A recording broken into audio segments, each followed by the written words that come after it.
Good morning students. Chapter 5 हमने complete कर लिया।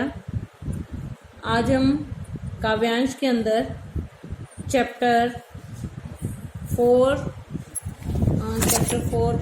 पहला और दूसरा चैप्टर हमने कर लिया था काव्यांश के अंदर, और तीसरा चैप्टर आई थिंक कट है। हाँ जी, पथिक कट है। तो आज हम चौथा चैप्टर शुरू करने जा रहे हैं, वे आंखें। पहला हमने कबीर कर लिया था, दूसरा मीरा कर लिया था, तीसरा पथिक आपके सिलेबस से कट हो गया है। तो चौथा चैप्टर जो है वे आंखें, वो आज हम स्टार्ट करने जा रहे हैं। इस कविता के अंदर कवि ने एक किसान की पीड़ा का चित्रण किया है।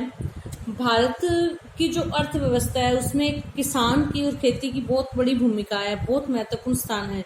लेकिन फिर भी दुख की बात यह है कि वो एक किसान जो है ना, वो समस्याओं से घिरा रहता है, हमेशा कर्ज तले दबा रहता है, और इसी कर्ज को उतारते उतारते उसका सारा जीवन और आने वाली पीढ़ियां तक उसी में चली जाती हैं। ऐसे ही एक किसान की दुखद स्थिति का वर्णन इस कविता में किया है कवि ने। अंधकार की गुहा सरीखी, उन आंखों से डरता है मन, भरा दूर तक उनमें दारुण, दैन्य दुख का नीरव रोदन। गुहा होती है गुफा, सरीखी मतलब जैसी, दारुण होता है बहुत ज्यादा पीड़ा, रोदन मतलब रोना, नीरव मतलब बिल्कुल अकेलापन। कवि कहता है कि उस किसान की आंखें अंधेरी गुफा की जैसे लगती हैं। उन आंखों से मन डरता है क्योंकि उन आंखों में दूर तक दुख और पीड़ा का रोना भरा हुआ है। किसकी बात हो रही है यहाँ पे? किसान की। अंधकार की गुहा सरीखी, उन आंखों से डरता है मन। कवि कहता है किसान की वो अंधेरी गुफा जैसी आंखों को देखकर मन डरता है।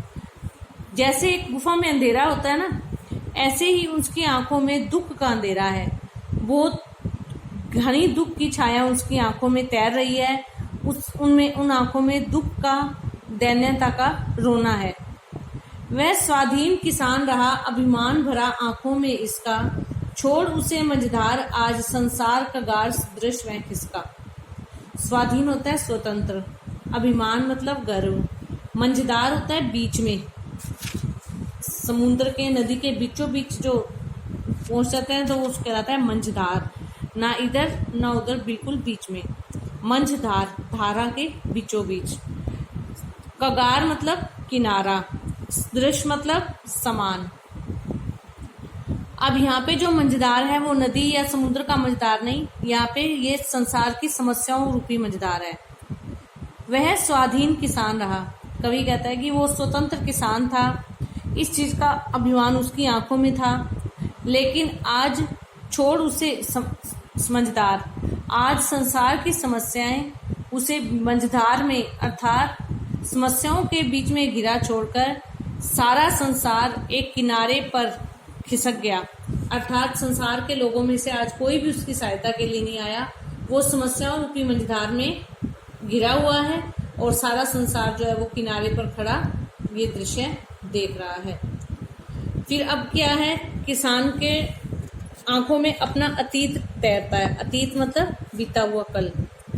लहराते हुए खेत दृगों में, हुआ बेदखल में अब जिनसे, हंसती थी उसके जीवन की हरियाली जिनके तृण तृण से। लहराते हुए खेत दृगों में, दृग होते हैं आंखें। बेदखल मतलब बेदखल कर देना, मतलब उसको उसके अधिकार को छीन लेना। तृण तृण मतलब तिनका तिनका।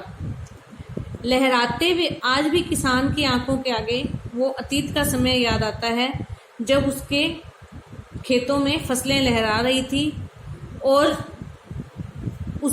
उसके जीवन में जो हरियाली थी वो उसके खेतों की हरियाली जो थी वो उसके जीवन की खुशियों के रूप में विद्यमान थी। लेकिन आज वो उनसे बेदखल कर दिया गया है, आज वो खेत उससे छीन लिए गए हैं।